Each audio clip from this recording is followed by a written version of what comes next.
Hey, welcome to the channel, all about the blues harmonica, so thumbs up and subscribe if you haven't already.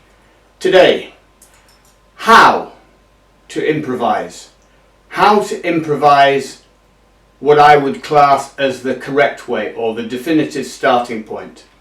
There are different ways to learn how to do it, and I guess none of them are wrong, alright? But I think that the most true aspect to this is to start out at outset the right way.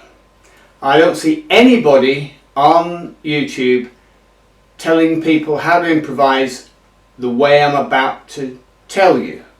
Alright? Now, admittedly it won't suit everybody because everybody is a different character. This is where a coach comes in to oversee what you're doing, okay, at any one time. Alright, so the first thing is you really need to have, you can start before this if you like, but you need to be able to do a scale or a chord. Doesn't really matter what that scale or chord is at this stage, but it might be helpful if you could probably go, I don't know.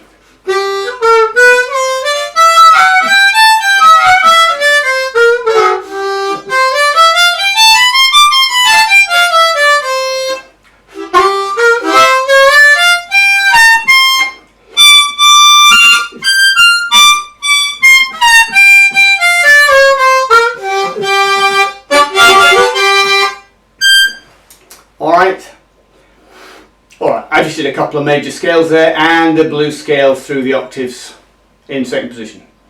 Now, if you can do a little bit of that, if you can get a scale of some description, either a major scale or a blues scale or elements, so you need to really have something to start with, alright? The next thing is, this is the thing to do. You should, I would ask you, or this is what I would do with a young jazz student that I was teaching, say, saxophone to, who wants to play bop or coltrane or whatever, and they're just learning stuff and they've been playing a few years, whatever, and I'm really getting them into this. I get them in early, you see, usually within the first year, and you should be doing it with this, alright? So, you can do something like that. So let's say you are playing the blues scale or the major scale, doesn't really matter which. And then I'll say, right, okay, throw me some notes out over your instrument. And I would take them over to a keyboard perhaps or a guitar, but it doesn't matter, harmonica if that's the only thing you play, it doesn't make any difference. And I'd just say, play me some notes in relation to what you've just done with that scale. Oh, I don't know what to do. I don't care.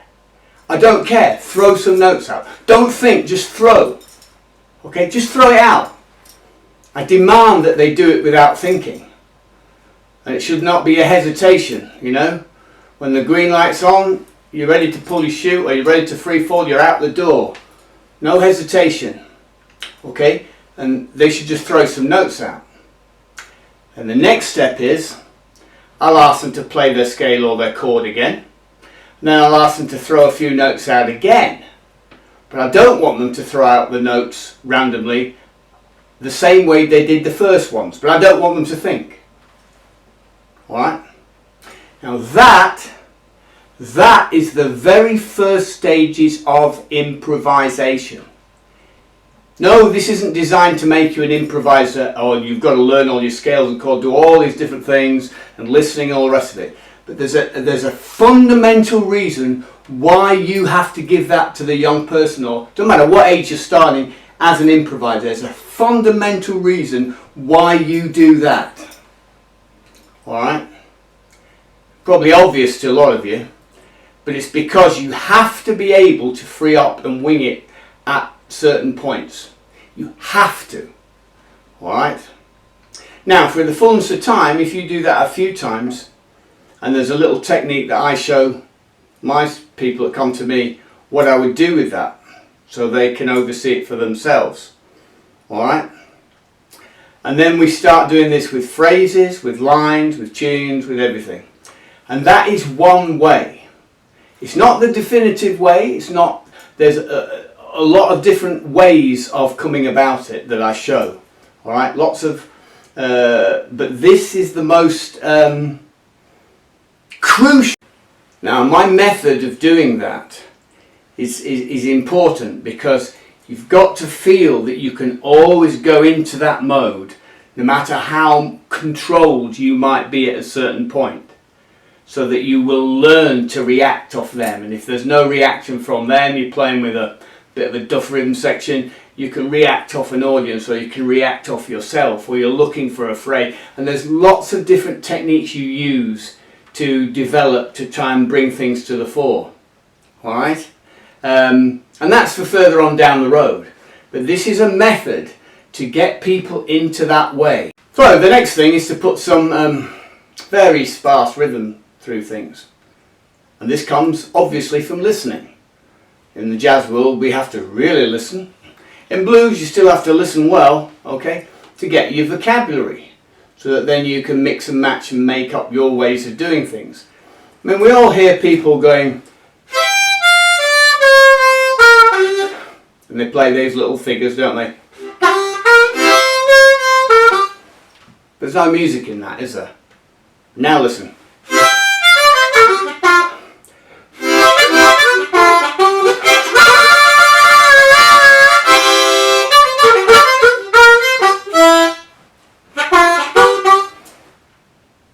Alright. Now actually, in that little bit of improvisation there, I used the start for probably 2-3 notes. Almost went into a Sonny Boy thing. Almost. But I didn't. Alright? Just a line I've heard somewhere. Okay? I just improvised off the line. Okay? Now, and I mentioned Sonny Boy Williamson. There's a great then, back in the day. Fantastic. But it's not now. Alright? You get a lot of people mimicking him, or mimicking Little Walter. It's just mimicking. You hear them use all these licks, all these phrases, and that's it, and they do that. Would these guys be good today if they just played like that? No, they wouldn't. They'd be pretty average. Or if they are geniuses, I mean, don't get me wrong, I think they're both fantastic. But if they were around today, the only way that you can check it out is to hear them play regularly, every week, week after week, or night after night live, to see what they're coming up with. Or is it just a set of, we don't know where the parameters are, because you're not hearing enough of the material, just hearing what they've laid down on a track back in the day. Yeah? And that's notable. First thing you do is that's what you're going to judge people by, their ability to tell the story and how they tell it. You've got people that play lines and patterns and phrases and lines and mixtures, and there's no wrong way to do it, alright? But you can tell, when you have a little bit of experience, you can tell whether they're kind of doing it for that lot just to impress themselves, or are they really just climbing inside of themselves, working off what they can hear in that moment, and then that's the end of it. Good, bad and the ugly, don't know. One of the greatest improvisers of all time to do it the right way is a guy called Sonny Rollins on tenor saxophone. Absolutely fantastic. He didn't care about his audience, he cared about being truth. And in the blues world, yeah, blues truth. Blues is truth. So it's got to be delivered with truth. You know, back in the day, I've played with some fantastic blues players who taught me on the stand, and I've been a jazz player on saxophone for many years, who taught me on the stand how to throw truth out sometimes, you know, at the expense of an audience, but to do it honestly. You don't see, it's rare, you know, but this is the starting block here.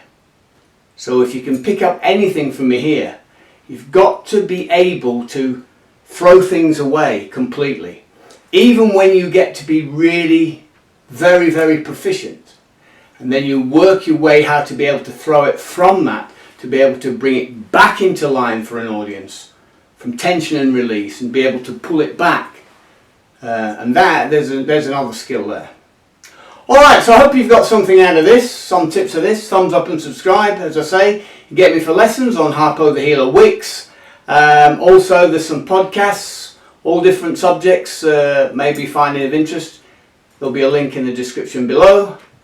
As always, I'll catch you on the rebound.